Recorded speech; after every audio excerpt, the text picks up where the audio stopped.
Kurz pridávame cez formulár Pridať kurz, alebo ak už dáky kurz máme zadaný, tak ho môžeme nakopírovať cez správu aktivít.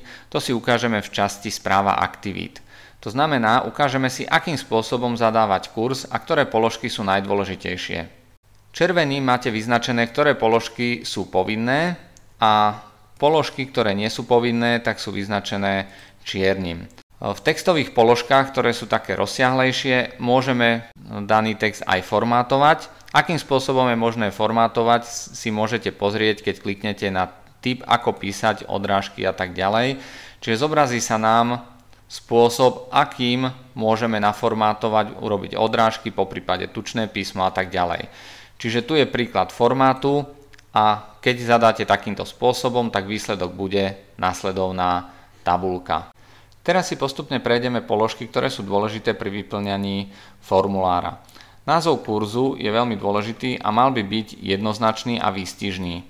Cieľ kurzu, to znamená, čo sa na danom kurze dá naučiť, takisto je dôležitá položka cieľová skupina, to znamená, komu je daný kurz určený.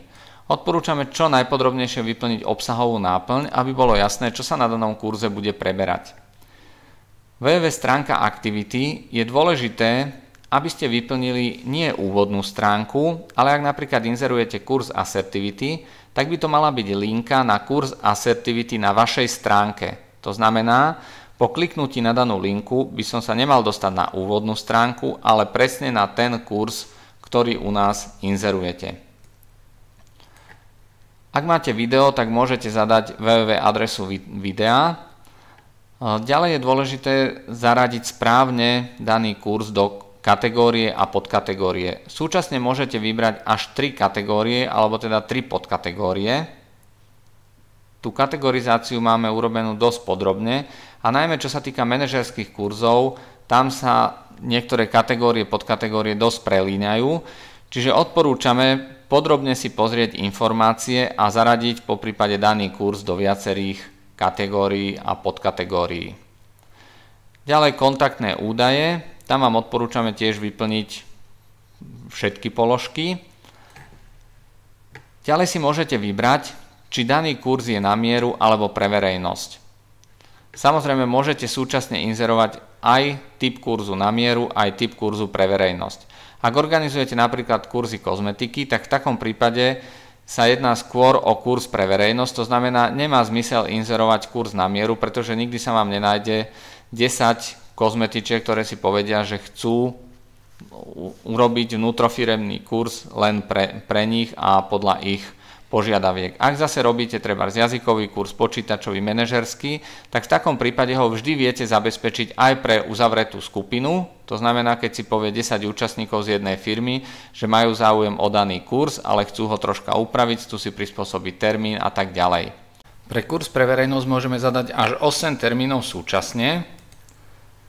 To znamená, že takýmto spôsobom vlastne vyplníme termíny a následne môžeme vybrať ešte ďalšiu položku, kde sa určí tzv.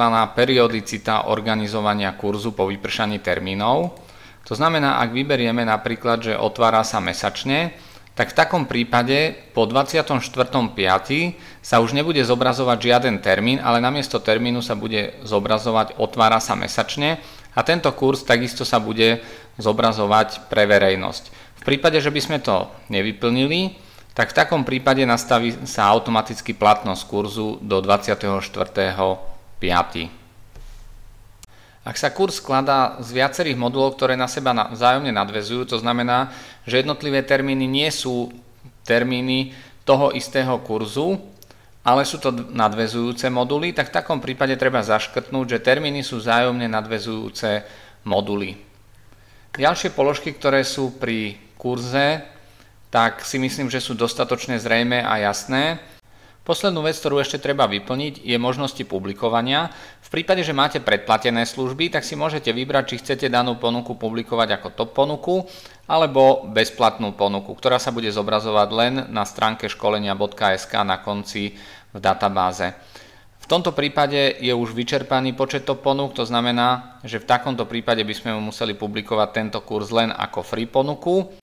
Po potvrdení sa nám potom kurz pridá do databázy. V prípade, že sme nevyplnili všetky povinné položky, tak nás systém upozorní, čo je potrebné vyplniť alebo po prípade opraviť.